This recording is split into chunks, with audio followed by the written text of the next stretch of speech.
projet de cette maquette est né à la dernière édition de l'exposition de Meursault, donc en 2011, en novembre 2011 je crois. Une rencontre avec des amis, dont Philippe Museau, avec qui on discutait, et dans l'enthousiasme, nous est venue l'idée de proposer une nouvelle maquette pour l'exposition, l'édition 2013 de Meursault.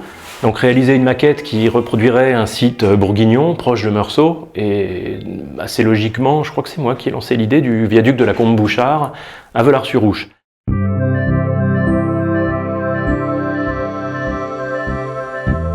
Alors le viaduc réel a été construit en milieu du 19e siècle. Je crois qu'il a la ligne Paris-Dijon, enfin la section, si mes souvenirs sont bons, Tonnerre-Dijon a été inauguré en 1849.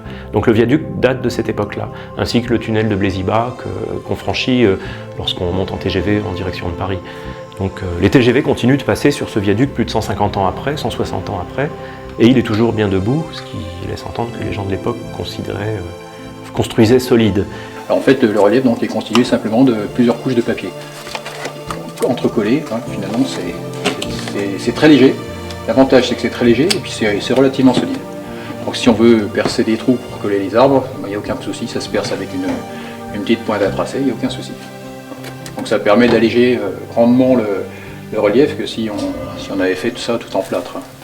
Alors là, on va reproduire le massif de végétation qui se situe en avant-plan du viaduc. Donc pour ça, Philippe a planté au printemps des graines de zéchuim, c'est ce qu'on appelle de l'écume de mer, qui est une plante qui vit à l'état sauvage dans les steppes du nord de l'Europe et qui reproduit bien les arbres miniatures. Donc voilà, je plante ces rameaux un à un.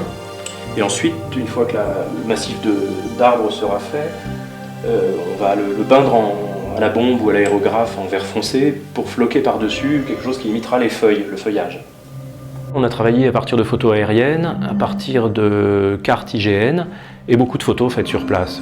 Oui, on est monté sur les rochers avec les chaussures de marche pour vraiment avoir une vision dominante sur tout l'ensemble du site qui mesure 600 mètres de long entre les deux tunnels, côté Dijon et côté Paris.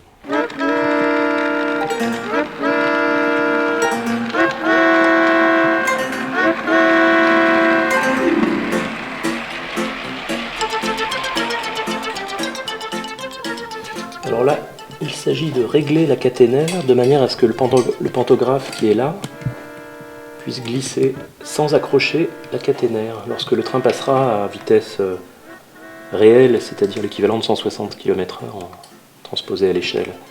Il faut que le pantographe glisse sans aucun à-coup qui risquerait de détériorer à la fois le pantographe et la caténaire. Donc c'est probablement une des phases les plus délicates de la...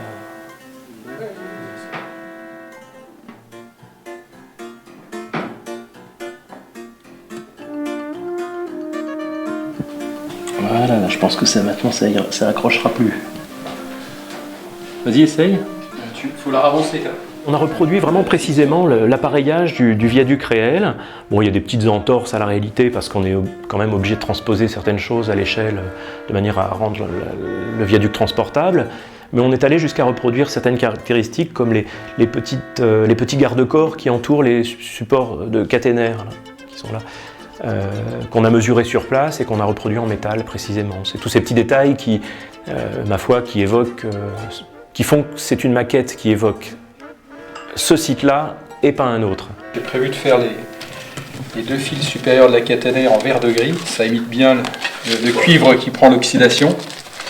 Et puis le fil de contact juste en dessous, je vais le faire en gris foncé. Je pense que c'est gris foncé presque noir, ça imite bien le fil enduit de graisse qui est frotté à longueur de journée par les pantographes des machines. Alors, il s'agit de reproduire les traces de salpêtre. Le viaduc a plus de 150 ans, donc il est quand même pas mal marqué par le temps. D'ailleurs, nous, on a fait une version assez propre en réalité. Il est beaucoup plus sale que ça. Enfin, il y a beaucoup plus de traces d'humidité. Mais voir passer des trains mythiques comme le Mistral, le Cisalpin, le train bleu, donc sur ce viaduc, qui sont des trains qui sont passés en réalité dans les années 50, aux années 70, 80. Là, ça va être une belle récompense de revivre ces moments que moi personnellement j'ai pas connus, mais que j'ai connus à travers quelques vidéos ou quelques films d'époque et quelques photos. Donc là, c'est faire revivre une certaine époque du chemin de fer.